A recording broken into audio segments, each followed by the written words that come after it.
Hello and welcome to the Comedian's Paradise. This is the podcast where we speak to performers from across the world, from all sorts of backgrounds. And today's guest is an absolute gem of a guest. They were shortlisted for the BBC New Comedy Awards in 2021. They've supported Stephen Bailey. They worked with the delicious Finn Taylor. They are a comedian and drag act. And they are going to inform a person like me who knows nothing about drag, how the drag world works. Please welcome one of the rising stars in the drag world, or AK Amir Dean, or as they are more commonly known, the dynamic, the storm, Lady Bushra. Hello, hi. Thank you so much. What an introduction, full of lies, but delightful, delicious. I don't think so. No, I thank you so much. It's a pleasure.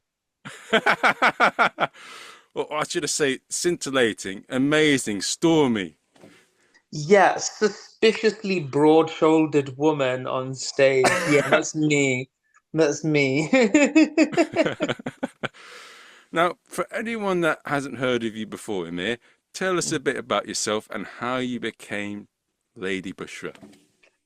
Sure. Well, my name is Amir, as you say. I'm a drag artist. I'm a drag comedian, which basically means I'm a drag queen who does comedy, but specifically stand-up comedy. I'm originally from a small town called Bradford in the UK, um, and I currently live in New York now. And I started doing drag completely by chance. Growing up, I was always told that I was funny, and my friends used to say, "Oh, you're funny. You should do comedy and stuff." And I didn't take it too seriously, but I always had aspirations for the arts. And I remember the first time I did anything artistic was in nursery, where we had Cinderella as a Christmas show, and I put on a wig, surprise, surprise, and I was one of the ugly sisters, and I was like, oh, I could get used to this. And Mrs. Nelson, she said to me, she was like, "You're a natural born actor."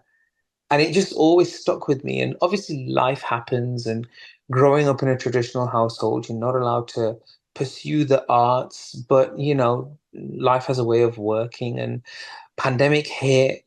I ended up losing my job, and I was forced to reconcile with what my true purpose is, which is to entertain people. I'm not I'm a much better comedian drag queen than I am a pharmaceutical rep. And I can say that with, a high degree of certainty, given that that's what I used to do. So yeah, I just completely organically stumbled into it. It's not a career. And most good drag queens are like that. Most good drag queens will say they had no intention of being a drag queen, but it just happened. And when it happened, everything just started to make sense. Oh, okay, that is interesting. That's very interesting. Like, why is it that, would you say, because what I often see, I mean, I've not been to a drag show performance, but I've seen things on TV. And like when I see a drag queen, they always seem super confident, and it seems that they know why they're here. There's this supreme things. So yeah, like tell us a bit more about that. That's very interesting. Yeah, I think one of the reasons why drag queens appear so confident and are so confident is twofold, really. The first is that it takes a lot to get there. You know, the vast majority of drag queens are men. So for a man to put on women's clothing is considered transgressive. And one of the reasons why it's traditionally considered transgressive is because, you know, we live in a patriarchal society. It goes man, woman. I mean, obviously these days it's not as severe as it used to be, but that's generally how it is. So for a man to put on women's clothes almost considered a step down. So you have to battle through that internally in order to do that, in order to live with the fact that you are doing something that's considered transgressive. So once you're able to overcome that, you immediately do feel powerful because you kind of don't care. But then also, putting on makeup, getting out the house, getting to the gig, it does take a lot out of you. And so by the time you get to stage, you're like, oh, I survived all of that. what's 100, 200, 300 people? That's nothing really. So I think that's where some of the confidence comes from.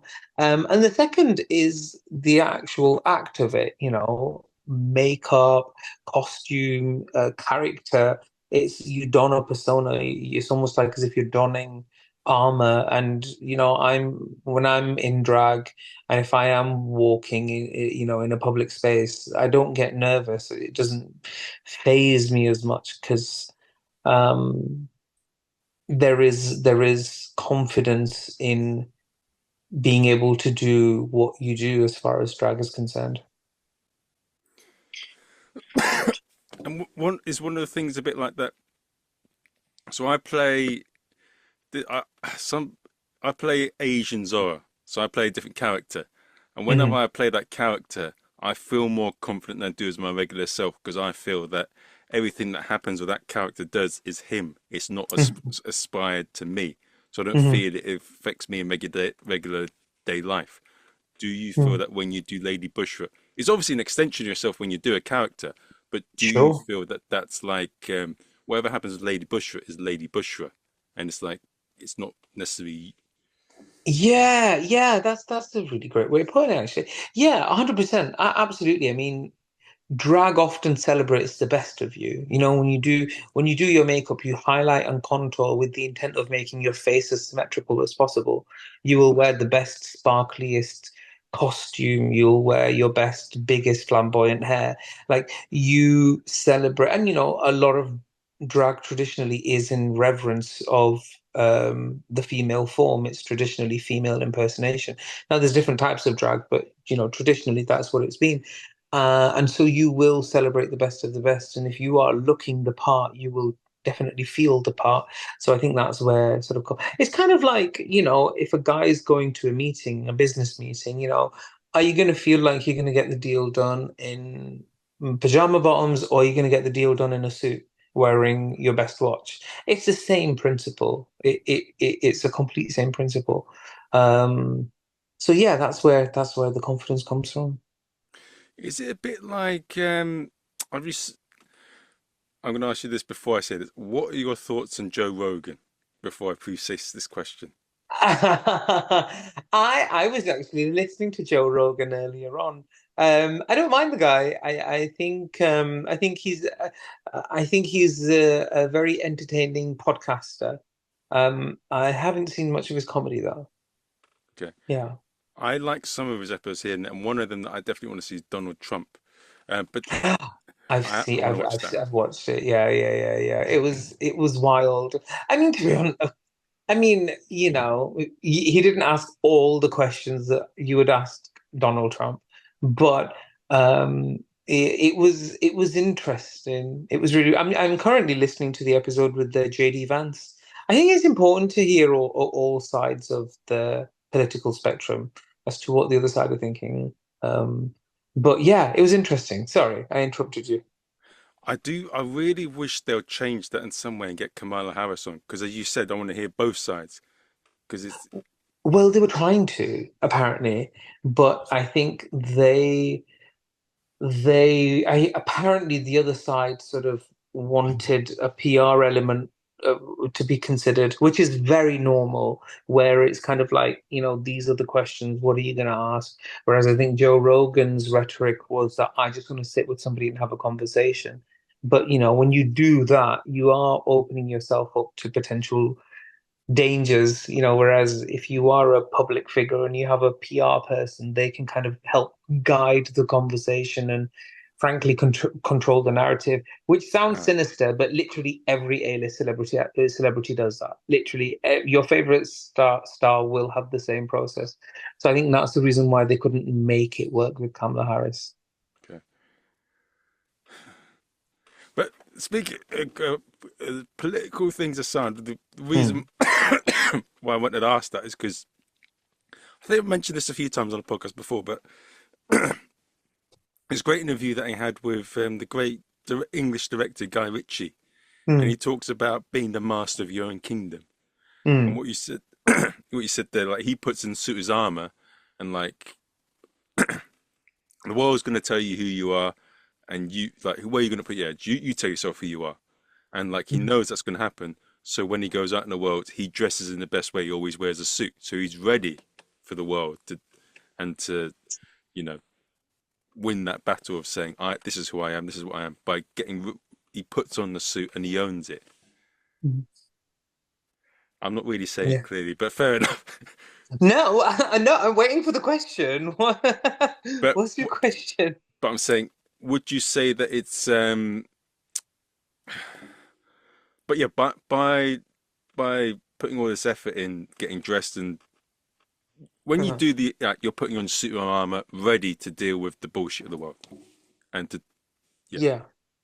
Yeah, it's the same. Like I say, it's the same principle of like if a guy's putting on a suit and going to work with the intention of securing a multi-million-pound deal, a drag queen is putting on a costume to look the part in order to um, do her job, which is to entertain the audience in the best way possible. It's the same as a Broadway star putting on their costume to play a character, or if, Angelina Jolie was to wear horns on her head and be in the film Maleficent. It's the same, it's a complete same principle. That's it's the whole idea. And drag queens, good drag queens, are able to instill confidence in others as well by doing what they do. Yeah, it's just that I think some people have this apprehension or the sinister view of why a man is wearing a wig and makeup, but I don't think it's that deep. I really don't think it's that um, hard or difficult to get over, because my argument is that in some shape or form we're all doing it anyway. yeah. So when you're out performing, dragging, and get ready, I heard from a burlesque performer that well, Mm. before you get on with a comedian, you just get up the stage, you do this and that. But I mean, I heard with drag and burlesque, you're spending hours to get ready, and when you get ready and when you get on stage, have you had any mad instances where you had some kids say, "What there, son? What you doing wearing a fucking dress, son?" Well, you see, I'm firmly behind a paywall.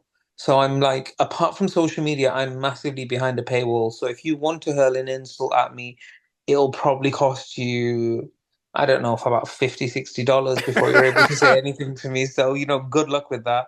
But on social media, I do recently. I have got a lot because I've gone viral with a couple of clips, and that's just opened the doors to a whole load of narcissists. But I don't look at the comments. I don't really engage with them, so I'm not too bothered about that. And in terms of like real life incidences, I don't mind a heckle. I can handle hecklers quite well. I think I only ever had one incident where I think I was doing a show, and the management, because there weren't that many people there, for some reason they decided to bring in um, people who hadn't paid, saying, "Oh, do you want to like grab food and sit and watch a show?" And this table, they just looked completely peed off. And so I went up to them and I said, "Are you guys enjoying yourselves during the break?" And they were like, "No, I can't stand a man being in a woman's dress." And he was a much older guy. And I looked at him dead in the face and I said, "Well, you know where the door is."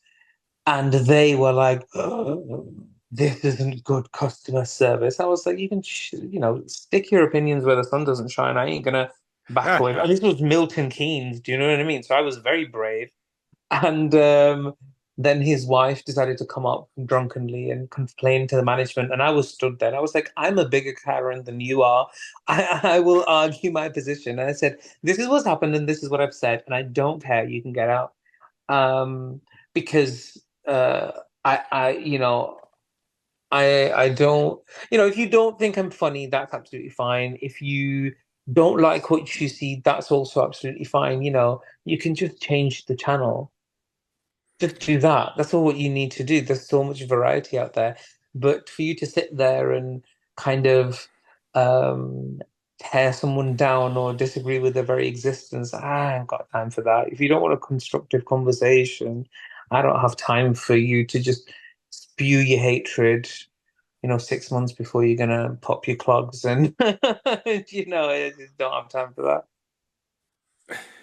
Yeah, it's just yeah, well, yeah, it's so simple. If you don't like something, walk away. What's with all this drama? Just do your yeah, just walk away. It's done. Yeah, yeah. You just don't have to be there. That's the simple. You didn't pay. You didn't know what was going on. That's absolutely fine. Just walk away. And I have that. I have that sometimes when when I'm booked for a corporate gig and you can see that some of their staff members are more conservative.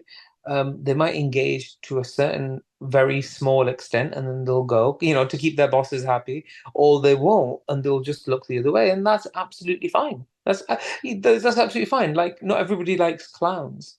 If you see one, you might walk the other way. That's absolutely fine. Not everybody loves Jehovah's Witnesses, but you're not going to shout hurl abuse when they open the door, when they knock on your door. You're just gonna wait for them to stick their hand in and then shut the hand the door on their hand. I'm kidding. But you just you just let people be and let them do their own thing. Hmm. But on the flip side of like all the dodgy stuff and all the crap, what what are the what are the amazing great things about being a drag that people don't often see or don't expect? Well, I mean, the paycheck is great. That's a big factor. Um, no, I think the the great thing about drag is, and the great thing about being an entertainer, I would say, I don't tend to focus too much on drag as an art form because I see it as an extension of all other forms of entertainment, be it burlesque, being it comedian, actor, stage performer, theater, whatever. I see it all as the same, and I think the big blessing is, haters really are a drop in the ocean. The overwhelming majority of people do have a lot of love for you. And I think the greatest gift is that I get to entertain people. I get to bring a smile onto people's faces. That's my intention. My intention isn't shock value. My intention is to get attention. Obviously, that's the reason why I'm on the bloody stage. But I think, ultimately it's about making people happy, letting them forget their problems for a little while, or, being a stand-up comedian, you bring the problem into the room and you unpack it together. I'm of a South Asian background, living abroad, who cross-dresses. There's a lot to unpack there, and there's so much to be said about the journey of a migrant, or there's so much to be said about somebody who has a conflict between family and sexuality. And through my comedy, I'm able to address that. And it makes people feel lighter about their own situation. I think that is the biggest blessing. And, when you get accolade from the audience and you get their applause and you get their approval, that's the best part because that's ultimately the reason why you're doing it. Hmm. And what what are some of the you must get a lot of I'm someone that knows nothing about drag, and like there's a lot of people that have terrible perceptions on drag and don't know nothing about it. But Mm. do you occasionally use this in the ignorance of people on drugs in your material? Because you must get some daft questions or some daft assumptions from people that, Oh yeah, my yeah, yeah, God, you must have yeah. so many stories from that. Yeah, I mean, people in real life. So I tend to attract a lot of straight people in my audiences. The vast majority of my audience is straight, I tend to find. And I will get people who are fans of comedy, or they have never seen a drag act, but they've always wanted to, but they just don't want to go to a club or, so this is like a sit down show. So they're usually fine.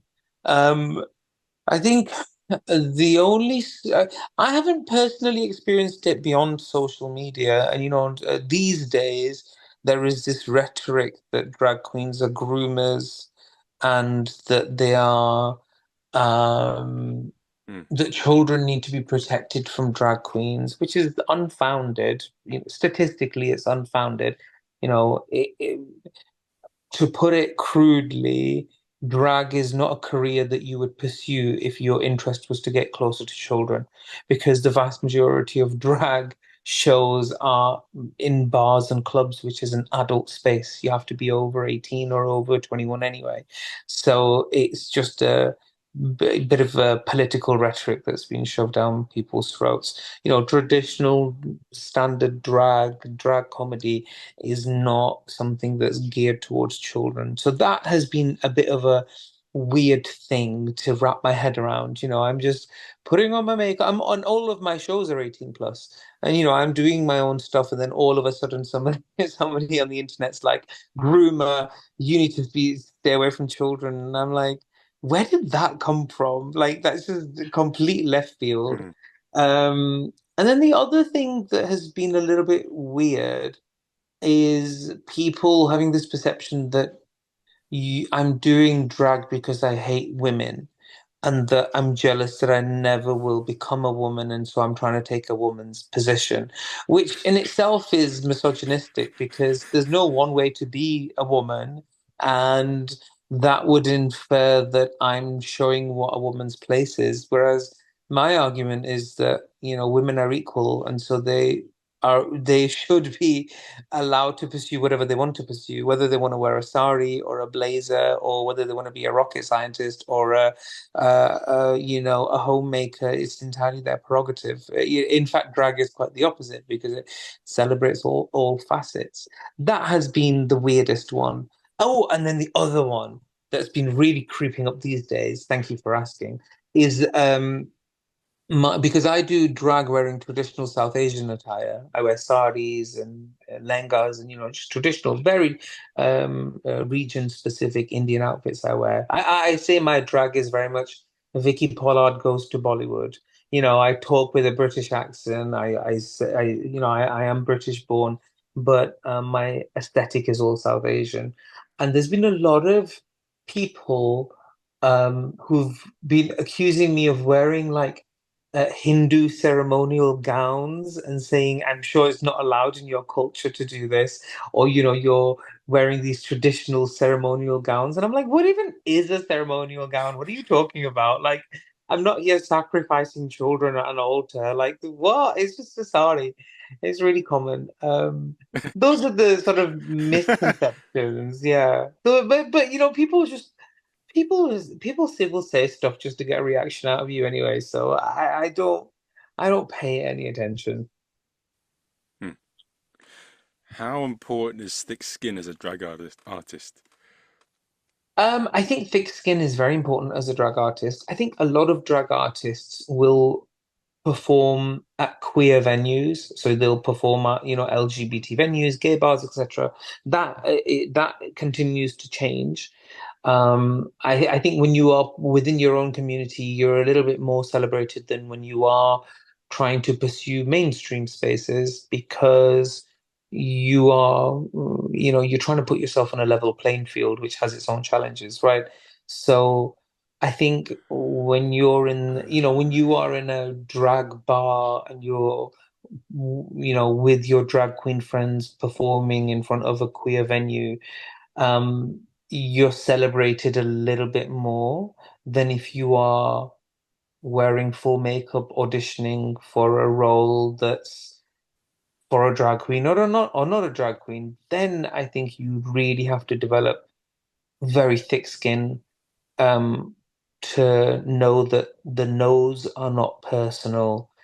Um, don't get too carried away with all the yeses, and don't be disheartened by harsh feedback that comes your way because that can really happen, and it can kind of break you. But um, you gotta depersonalize yourself from it. That really helps. Can I ask you a stupid question? Well, I thought you already started that, but yeah, sure, why not? Sorry. And why not another one? No, I'm kidding. Go on. I'm going to ask you 10 more now. No. What one of the things that had a I've had a chat with quite a lot of comics about, and there's a lot, and you've heard about what's it called, Comedy Unleashed, and that's one of the Yes. most. I find that, and and I've heard a thing. I interviewed a couple of clowns on a podcast, and he says that a lot of people in the clown community are cuddled, and I found that because I went to the Goliath school, and a lot of people in there, they like to commit into their own little communities. Like they like to run shows where they've come to watch and support each other, and like to run Mm, things in their own circle. And what you said mm, there about being thick-skinned and the perform, I think, yeah, when people complain about, oh, cancel culture, oh, you can't say anything these days. Yes, you can do your sort of comedy, but isn't that part of the challenge of finding a way of doing what you do to fit a wide range of different audiences? Why do you want to be in your comfort zone and only make a certain amount of people laugh? Because where's the challenge in that? Does that make you mm. better as a performer? No. No, absolutely, and it's you're just kind of like screaming into your own echo chamber half the time, and yeah, that I think you're right. The real change does happen when you step out of step out of your own comfort zone. That's where the biggest difference is made. Yeah, people do that, and at the end of the day, we're all trying to feel and we're all trying to belong. So I don't hold it against anyone that wants to just do that, because I think it takes a lot to be a drag performer, and if that's the level that you've got at, that's nothing to be sort of embarrassed by. That is still an incredible feat, and that's a great way to get job security in the drag world as well. Is if you've got your community on your side and they want to see you week in week out, you don't need to pursue anything else. But if you want to challenge yourself and if you want to push yourself out of the comfort zone and experience change, then yeah, you got to develop thick skin. You got to put yourself out there and see yourself the same but different as others rather than just different. Yeah. That's yeah. Everyone do them. Everyone do them. What works for them. But Hmm. that's what I was talking about as an issue that I found more, I think, maybe in the comedy community in terms of like with the comedy niche saying, oh, you can't say what you want. No, I think you can. And there's a lot Hmm. of people that fall into little tribes that I found being a comedian in their little Hmm. cliques and that. And I don't know, that's just something that I found in if you can make a full-time living from doing what you love, even if it's comfortable, like acts have been doing the same for 20 years, that's fantastic. That's great. But the only thing that I do have something against is when performers are staunchly in a certain thing. So, like comedians, they say if a comedy set is not just joke, joke, joke, or gag, gag, gag, they say that's not comedy. That is something that I've got a bit of a personal disdain against because Hmm. I don't give a shit what someone does. As a comedy booker, I don't care if you do fart noises and you get people laughing for 20 minutes and it gets people laughing and people have a good time. As long as it's not something that causes huge offense and you're not like Tommy Robertson sort of thing, Hmm. then I'm not bothered what you do. Oh, Tommy Robinson. Gosh, I've not So, heard that name in a while. Yeah,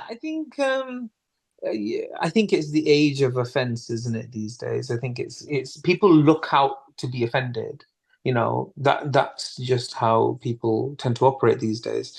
But I think people are getting a little bit tired and fatigued with watching what they have to say all the time. And really, you learn from your mistakes. So if you get it wrong, that's not necessarily a bad thing, providing you're willing to learn from it. Um, and I think when it comes, one of my rules is that, and I don't know how long I'll keep this rule for, but I have zero intention for apologizing for any joke. I am an edgy comedian.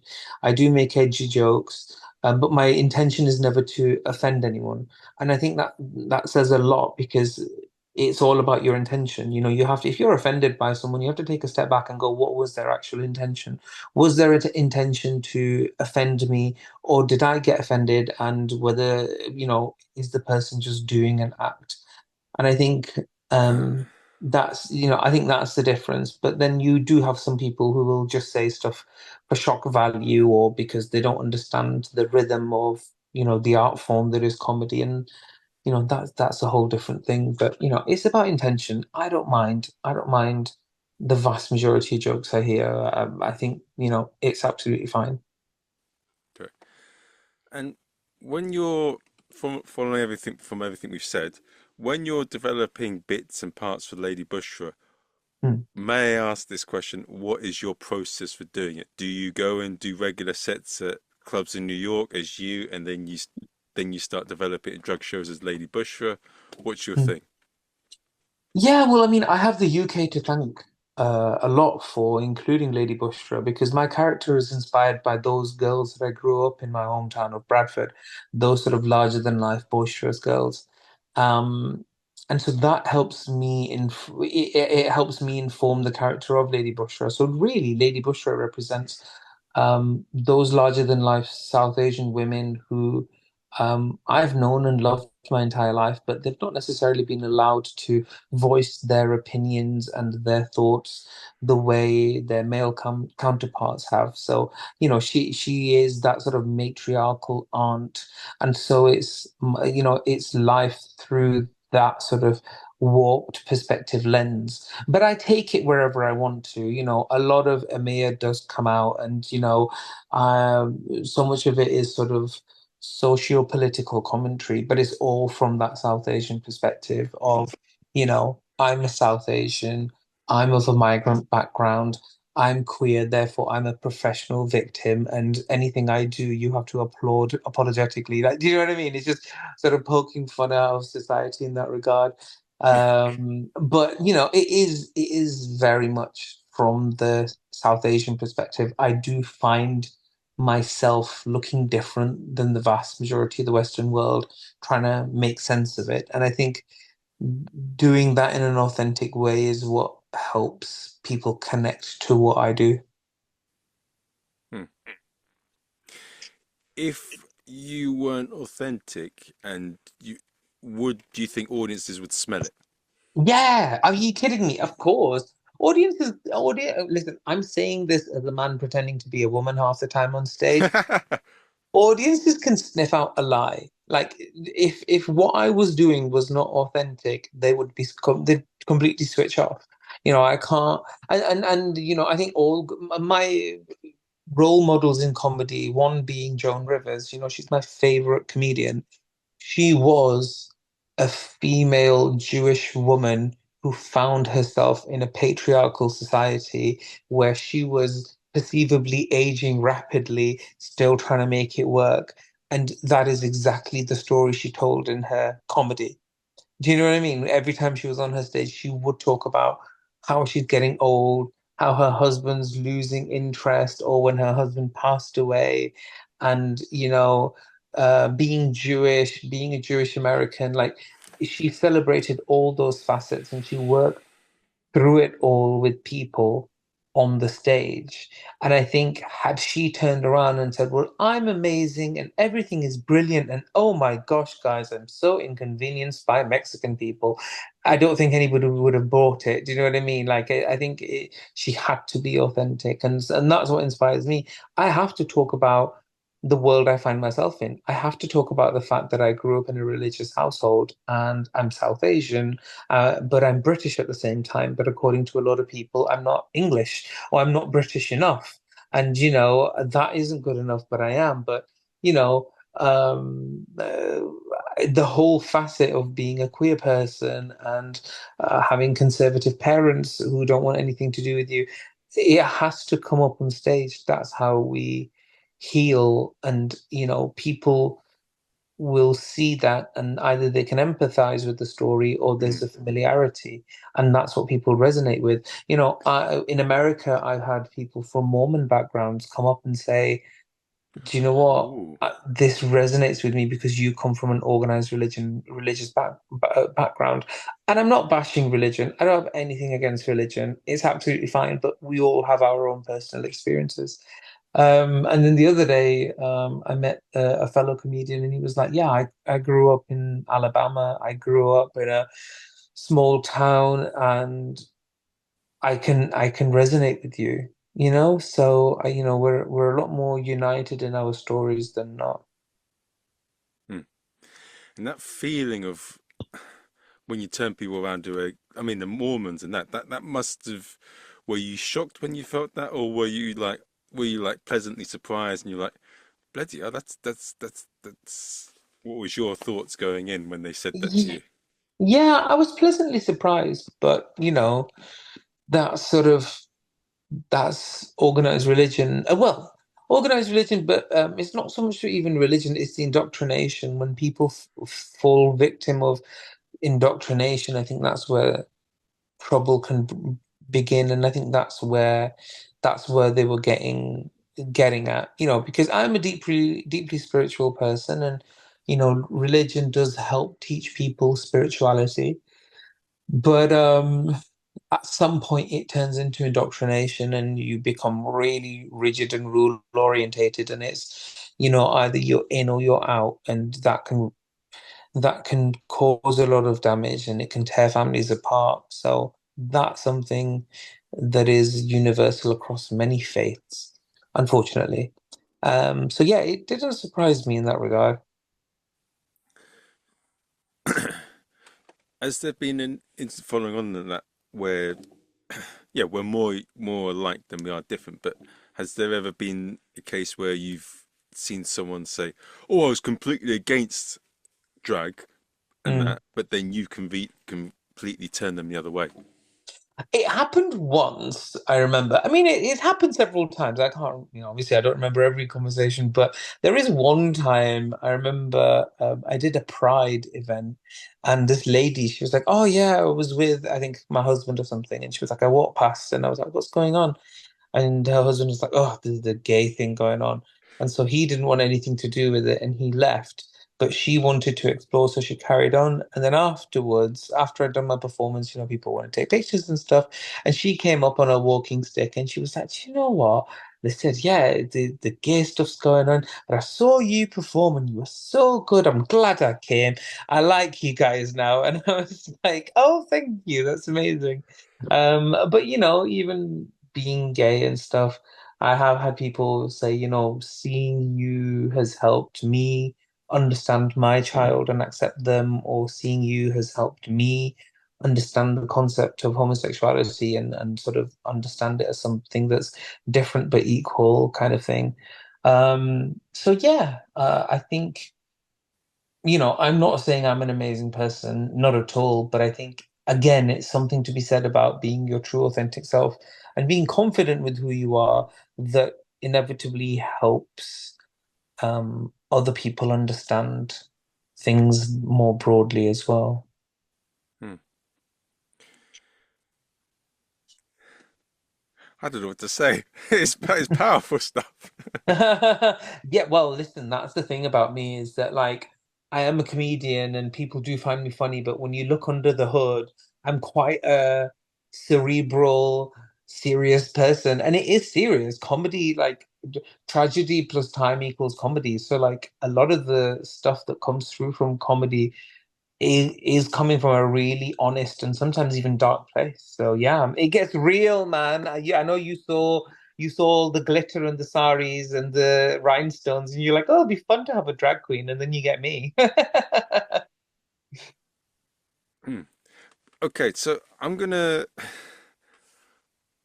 do I have permission to ask this? So I'm Mm, gonna give an example of something that I think I'm gonna turn into a bit of comedy, and I mm, want to see here what's something you've turned into a bit of comedy mm, that's been really painful and serious to you, like an incident mm, that's mad. So one thing that I am gonna turn into a bit of comedy is so I did a theatre school in Italy, and mm, I did a backflip, and I wasn't able to walk for about a week and a bit, mm, and effectively I had one guy, he's fellow Asian as well, but mm, he went and throughout the whole thing, when I was completely down and I couldn't walk, this guy, what's it called? I sat on a chair and he tried to even pretend to kick me when everyone in the school wasn't looking. When I, he tried to square up to me when I couldn't even walk properly. He tried to be a scary big man towards me throughout the school when I couldn't walk properly. That's something that's going to turn into a bit of comedy because mm, it's when it comes to I don't know, do you get this as well? But some sometimes when there's a girl you like or they like a girl as well, guys get into all sorts of things. I'm pretty sure if you like a mm, guy or another guy likes a girl, you probably had some dodgy things going on there. But that's something that can go on, right? mm, Um, this is something that was going to turn into a bit of comedy. I think I mm, have to because it was a very mm, awkward. The person tried to sort of mend the relationship and do this and that, but I just decided throughout the situation afterwards that I wouldn't have anything to do with them because they mm, I don't want anything to do with someone, one that I can't trust, and one that tries stepping you when you're down, because I think that's when you know who that person is. Mm. Oh And yeah, of they were course. able to convince everyone else in the school that they were a good person and nice. And I think now they've gone through a little bit of a smear campaign with me. But Mm. at the end of the day, when it comes to a scumbag, I'm just glad that I don't have to deal with them anymore. Mm. Yeah, yeah, yeah. You want to hear my story? Yes. Well, mine again. You know, with my personal trainer, I used to have always used to have this joke. I was like, he'd ask me a simple thing of like, "How are you?" And I'm like, "Listen, that's traumatic. Like every other story in my life is trauma." I'm like, "Do you really want to know?" And he'd have like the smell. I'm like, "Listen, Kai, it's fine." Um, so with me, well, something difficult that I went through was being abandoned and ostracized by my family as a result of being gay. And you know, I'm pleased to say a lot of time has passed. I think it's been about 10 years now, almost 10 years. So you know, I'm not as cut up about it as I used to be. And I've had therapy and support and stuff, which is great. So again, like I say, tragedy plus time equals comedy, right? So now I've started using that as part of my material. So you know, one of the jokes I'll have is if I see an empty couple of seats, I'll say, you know, that's part of my rider. I've actually asked the venue to keep those two seats vacant, you know, for my parents. And then everyone will start laughing uncomfortably. And I'm like, you know, in case they turn up and be proud of daddy's little girl. And that always gets a big laugh. Or, you know, I'll make a joke about, you know, I'm like, oh, thanks for laughing, guys, you know, because I recently did a show up, blah, blah, blah, and it didn't work. And, you know, the applause didn't last long enough for me to get on stage. And then it was just four sad, silent steps of this cross-dresser wearing his mum's bridal sari and his dad's floral toupee. What a proud day for my Muslim father. And, you know, just making a joke like that can really help break the ice and you know, and just make everybody go, okay, so that's what she's about, you know. Just in on that joke. That's been really, really helpful. I think recently I've read a book on narcissism and I realized that my dad had some very strong narcissistic traits. And I think I want to eventually put that into my comedy as well as to, you know, how I've always said that I was raised in pretty much a cult. It felt like a cult, you know? But I think now it wasn't so much of a cult as it was my sort of dad's narcissistic world. Do you know what I mean? That I ended up finding myself in. So I do want to turn that into a bit of a joke. Yeah, yeah. So a little bit different than, you know, being stalked by the Grim Reaper or what have you. But you know, I think that's a joke for you. You know, that's what you could turn it about. Like as if you fell, had an injury, and you felt like as if you're being stalked by death. That's That'd be good. fun. I should do that. I'm paying Hmm. you commission. Yes. Oh no, you can have that one for free. You can have that one for free. Yeah, that's interesting. Yeah, it's funny when you come across one thing I found when you come across dodgy people, they get you to question your insanity. They drive you mad, and you question your sanity. You make you. One thing they're good at is making you think you're the problem rather than them. And the Yeah. thing that I've always found with some of the ones that I've come across is you question them on things, like they try and make them accountable, but then they make it all about how you react to it when they don't Mm. take into any consideration what they've done that's caused you react that way. Mm. That's classic narcissism, man. What can I tell you? The gaslighting, the making you question your own sanity, and sort of the dismantling of your own personality. Though that is what a textbook narcissist will do to you until you're left hollow, and then they'll move on to the next victim.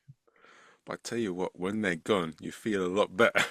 Oh yeah, I recently got rid of a narcissist in my life who was like, "Oh, I'm a stand-up comedian. I'm a designer. I'm gonna live abroad. I'm gonna do this, that, and the other, and I'm a stylist, and I will turn you into a star, darling." And you know, all of this crap. And then, and I'd known them for several years as well. And then one day, I was like, "Wait," and it just turned out to be all a lie, and like. some really deep, dark, twisted truths came about of this person. And one thing that I'm really, really good at is I'm like an on and off switch. If I'm off somebody, I'm off somebody for life. Like I'm not going to go back at all. I'm really good at being able to draw that boundary. And the minute they left, I was like, "Hmm, wow, that was a weight lifted." So yeah, yeah, yeah, yeah. They are dark, black holes in human form. Black holes of human form. Yeah, no, that's true. Hmm. Um, but as a comedian, they give us material to take the piss out of. They do. They do. They do. They do for sure. But yeah, now for following on from like pain and troubling experiences, what's been a horrifying experience you've encountered on stage that's taught you something about performing? I think the worst experience I had, and I have a video about it on social media, and it does the rounds every now and then, and I'll get a lot of hatred and a lot of love come my way, is when I was performing and this girl gate crashed the venue with her friend, refused to pay and refused to leave, and then proceeded to berate me as to how she thought I was rude. Um, that was a bit of a horrific experience because in Manchester, my shows would often sell out. So I was quite lucky with the venue. The room would have sort of 120, people. And this time round, it was a packed house. And we were coming to the end of the show, and I think there was like 10, 15 minutes left. And, initially I didn't used to do solo shows, but at this point I started doing them solo. And she came in, she stood outside for ages, waited for me to finish my number, came in, then tried to touch me without my consent, then swore at me, then went to proceed to speak to the staff.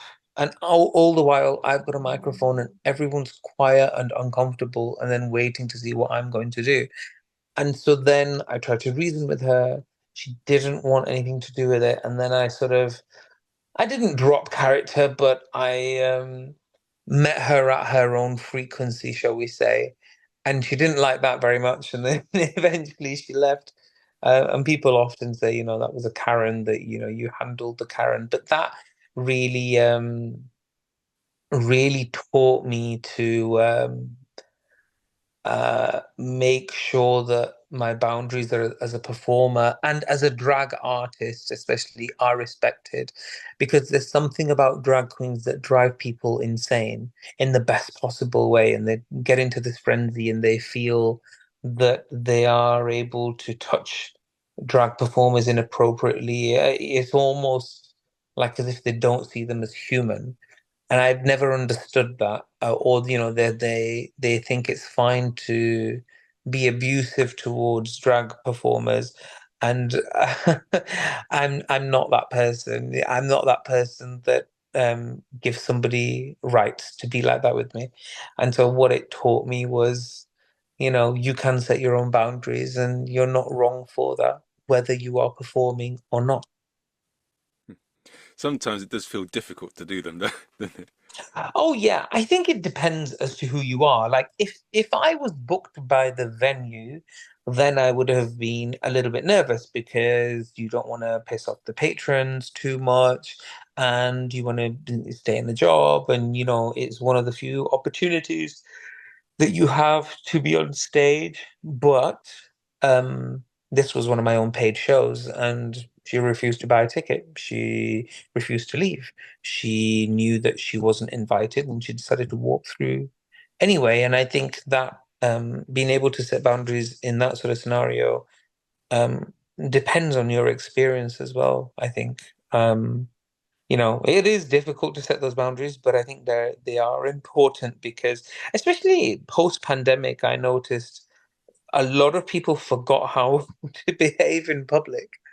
That became and I think now it's settled down, but that became a real issue where people were like, what are you doing? Like, if you paid, like in England, like, I don't know, like a table could cost like 120, quid or something like that.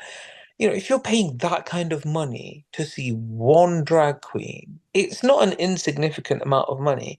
And despite that, you have decided to get your phone out, start scrolling, and then showing pictures of a hamster on a wheel to your friend. Like, really? That's what you're doing? Like, no, you don't want to do that. Like, get into the present moment, see what's actually going on, and pay respect to the performer who's on stage because you've chosen to be there. It's a different thing when you've just got a singer in a bar, in a crowded bar, and you're not obliged to listen to them, but it's nice as a background, or you want to see them. That's fine.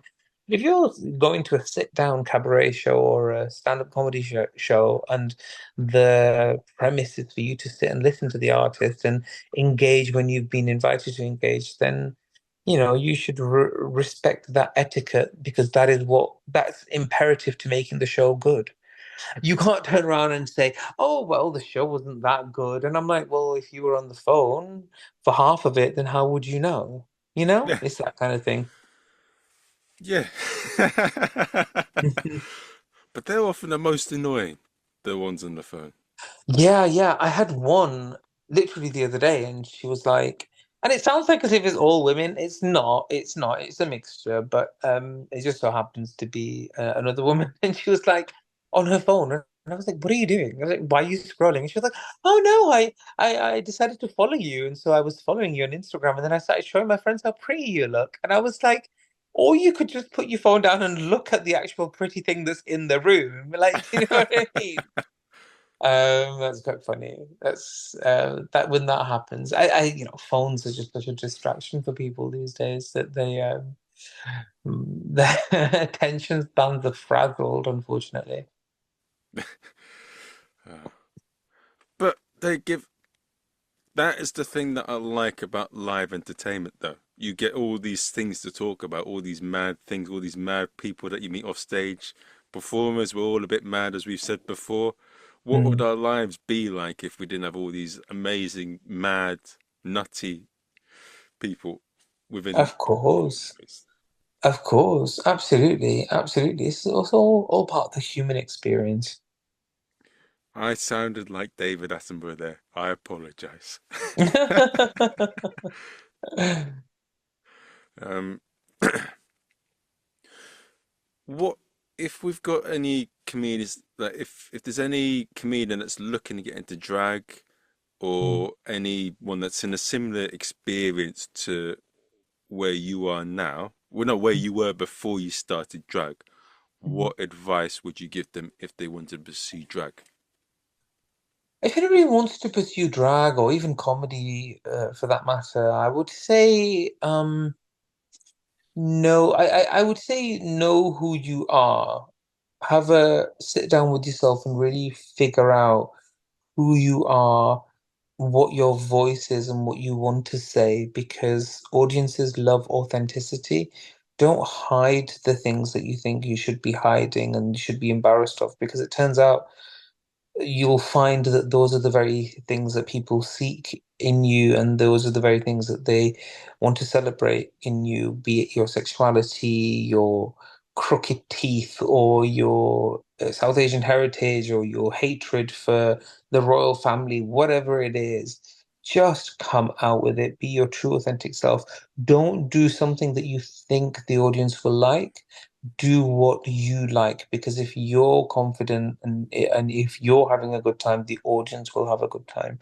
And just know that it's all bravado and it's a character. You're not above the audience. Don't get too carried away with it. So yeah, I would say start with that. You just worry about you, do something that seems organic and authentic. I'll give you an example, like, with myself, as I've said, in terms of South Asian heritage, coming from a migrant background, British, South Asian, living in America, that's my authenticity, that's my reality. And that's the gap in the market. There isn't a drag queen out there like me. There's other South Asian drag queens, but there's no South Asian stand-up comedian who's British living in America. That's me. Hmm. And if anyone wants to find out about you, how do they follow you? Like what? That sorry, that doesn't. I really that doesn't sound right. If they want to find out about you, how do they find out about you? Oh, they can find out about me anywhere, really. You just got to Google me. If you just type in Lady Bushra or Amir Dean in Google, and you'll find all my socials. You can go on my website, www.ladybushra.com. My main social media is Instagram at lady.bushra. And yeah, just Google my name and you'll see me and the former First Lady of Pakistan, who was also called Bushra, but that's it. Okay, so guys, I hope you've enjoyed this episode. It's been an absolute pleasure. Um, I hope you've enjoyed it, and I'll see you next episode where I will likely be interviewing a South African clown. So I'll see you guys soon. Take care, guys.